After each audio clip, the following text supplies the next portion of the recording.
Hello mga kabs, kumusta? Ayan guys, masasabi natin guys na yung mga taong hindi nakaranas ng kahirapan sa buhay or hindi naranasan nila yung mga karanasan natin nang nadadaanan natin ay super hirap talaga. Alam nyo ba, ayan, bakit ako nagpo-persige dito sa aking trabaho? Dahil sa po tayong kasambahay, ayan, kahit gaano kahirap yung trabaho natin, paninindigan natin, na balang araw ito yung mag-produce sa atin ng kasaganahan, no? Kahit mahirap man tayo ngayon, malay natin darating yung panahon na makakaahon din tayo. So, as of now guys, bakit po talaga ako dito sa personal collection? Nagsisimula po ako ng personal collection habang nandito ko sa abroad. So, ang ginagawa lang natin, mag-i-invite lang po tayo ng mga kaibigan natin na taga San Carlos City. At the same time, pag nagustuhan nila ating negosyo, sasali din sila. At the same time, pupunta yan sila sa office, guys. So, bakit ko ba pinapakita yung mga trabaho ko? Ano bang ginagawa ko dito sa abroad, guys? Dahil gusto kong makita nyo na hindi po talaga madaling kumita ng pera sa totoong buhay. At hindi rin madaling mag-apply ng trabaho. So, habang meron tayong lakas, may kalaman tayo, pwede tayong mag-extra income. Walang mahirap pag ikaw ay marunong, makontento at gusto mong gawin ang pwede nating makatulong sa ating life, no? So, pag extra income guys, isang malaking bagay na rin yan para sa amin guys na mga OFW. Sabi nga nila guys, hindi mo matutunan at hindi mo malalaman yung kakayahan mo sa buhay pag hindi mo subukan. Subukan mo guys. Oo. Hindi naman talaga masabi natin every time, anytime, nasa masarap ang buhay natin. So, pag maranasan mo yung hirap at pait guys, na malayo ka sa family mo guys, nandito ka sa abroad, tapos ang daming hadlang, gusto mo gawin ang gusto mo, pero meron talagang mga pagsubok sa buhay. So, kailangan natin pagpatuloy lang yan guys. So, dito sa personal collection guys, kailangan hindi dito pagalingan guys, hindi rin pagandahan, hindi rin masasabi natin na ikaw ay isang yung may professional ka. Lahat dito welcome dito talaga sa personal collection. Mahirap po talaga ng buhay pag yung ating inaasahan ay isa lang, no? So wala tayong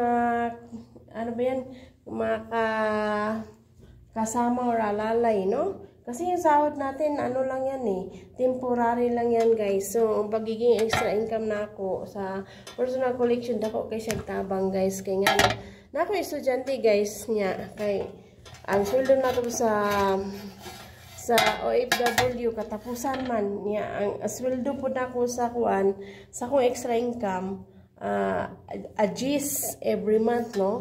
So, kung alanganin tayo sa pang-allowance, meron tayong mahuhugot. Hindi na masama talaga, no, na mag-extra income.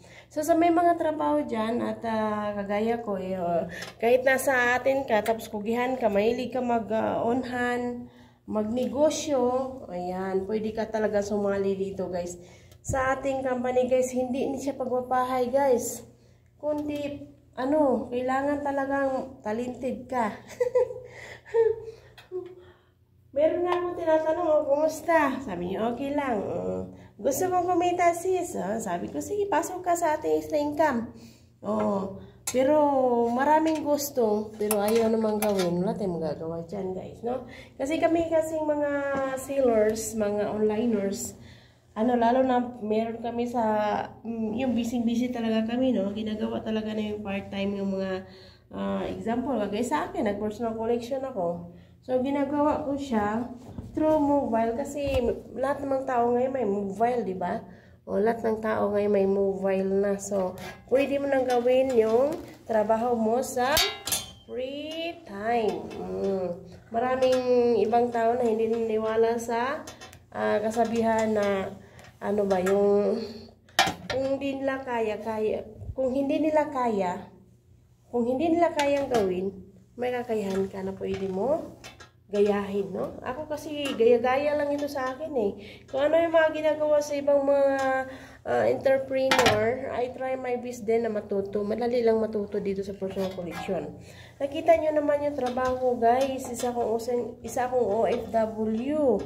Alam nyo naman, buhay OFW, 18 hours talaga yan na nagtatrabaho at nagsusumikap talaga, no? So, sa mga ano dyan, sa mga nasa Pilipinas, 8 hours lang yung pasok nyo, guys. Anong ginagawa nyo sa natitirang ilang hours ba? 16 hours. Di ba? 24 hours a day, di ba? So, sa kadalasan sa Pilipinas, ang pasukan is 8 hours lang. So, pag ikaw po ay may trabaho, hindi marunong ka mag-online, gamitin mo dito sa personal collection. Sa about naman sa capital, guys, wala po kayong ilalabas na kahit piso sa ating capital.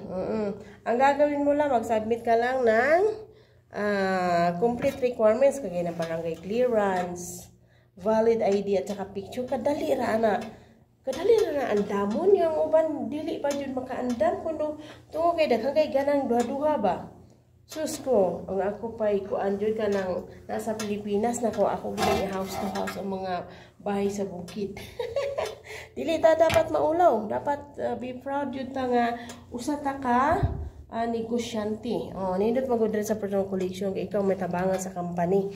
So wala dyan ta igawas na kahit piso. Sa mga produkto guys, daghang kay tag-items guys. Siyempre negosyo, meron tayong items. Meron tayong items. Alam nga, mag-negosyo tayo, wala tayong items, guys. Meron tayong items, guys. Bibigyan ka ng starting na capital negosyo, guys, sa produkto. Worth 2,300 po ang starter niyan. Napakaganda po talaga. At the same time, pwede kang matulungan sa ating company. So, go lang, guys. Huwag mawala ng pag-asa dito. Huwag mawala ng pag-asa. Ang nakala kasi ng iba, guys, safety na kapag nakapagtrabaho ka na. Pero di mo alam guys, sa panahon ngayon, nag-aaral yung anak mo. Wala na yung matitira sa ating sahod guys. Kaya kahit mahirap man guys, pwede natin subukan yung ibang mga opportunity. Malay natin guys, darating yung panahon na makakaahon din tayo sa kahirapan. Diba? Part-time lang dito sa personal collection.